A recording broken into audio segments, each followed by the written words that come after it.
કારતક સુદ એકાદશી એટલે અષાઢ મહિનાની એકાદશીમાં 4 મહિના સુધી સૂઈ રહેલા ભગવાનને ઉઠાડવાની એકાદશી કોઈ દેવ ઉઠી એકાદશી કહે છે, કોઈ પ્રબોધિની એકાદશી કહે છે.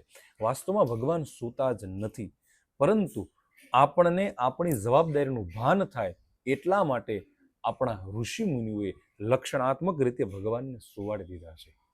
આજના દિવસે આપણે આપણી જાતને જગાડવાનો દિવસ એટલે એકાદશી છે.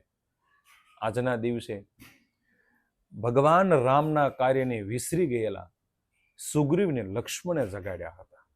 અજ્ઞાન, અંધકાર અને આળસના ઘોર નિંદ્રામાં સૂઈ રહેલા માણસને જગાડવાનો દિવસ એટલે એકાદશી છે.